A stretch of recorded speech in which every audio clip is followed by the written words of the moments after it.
अपने घर पर कर रही थी वो क्रम पुरी में जाकर के किया। वहां भी महाप्रभु जी आते थे, वो कर्मा की खिचड़ी पाते थे।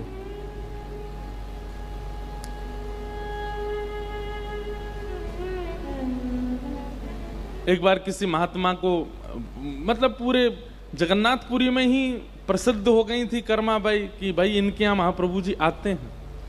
क्योंकि लोग बाग जब जाते थे तो उनको कुछ ना कुछ संकेत दिखता था। महाप्रभु जी का कभी वस्त्र दिखता था कर्माबाई के पास, महाप्रभु जी के अंग की सुगंधी आती थी कर्माबाई के कक्ष से, भवन से। तो लोगों को ये बात सिद्ध हो गई थी, पता चल गई थी कि महाप्रभु जी आते हैं। तो एक बड़े विद्वान महात्मा गए और वो जाकर के कर्माबाई से बोले, ठाकुर जी आते हैं आपके यहाँ पर? बोले हाँ आते हैं सुबह। कैसे बनाती हो आप प्रसाद? बोले मैं तो ऐसे चूल्हा धर देती हूँ, उस पर मट्टी का बर्तन धर देती हूँ, ऐसे उसमें खिचड़ी चावल दाल ये सब डाल देती हूँ, ऐसा सब अपना रीति। अच्छा, तुम सुबह उठ करके पहले स्नान आदि करके नाम जप नहीं करती? कर्माबाई बोली नहीं ये सब तो नहीं करती। तिलक स्वरूप नहीं लगाती? बोले नहीं नहीं ये तो नहीं करती। अब वो महात्मा बोले ओहो ठाकुर जी आ रहे हैं, ये तुम्हारे पूर्व का कोई प्रारब्ध है, नहीं तो जिस प्रकार से तुम कर रही हो इस प्रकार से तो ठाकुर जी को नहीं आना चाहिए।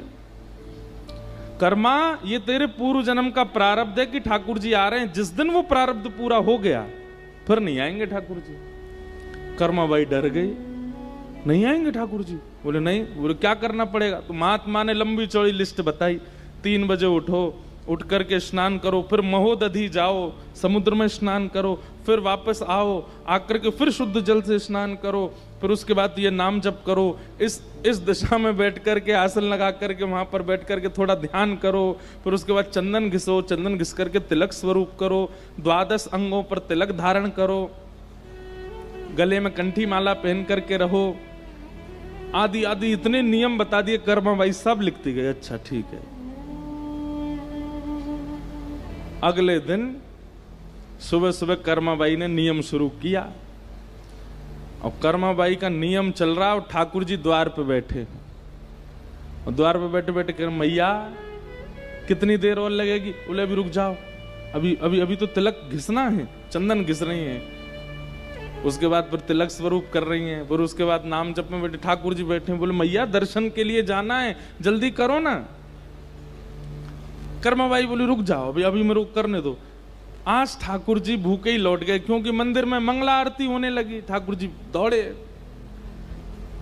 ठाकुर जी मन में विचार करने लगे, बलभद्र भैया जन कौन कर्मा को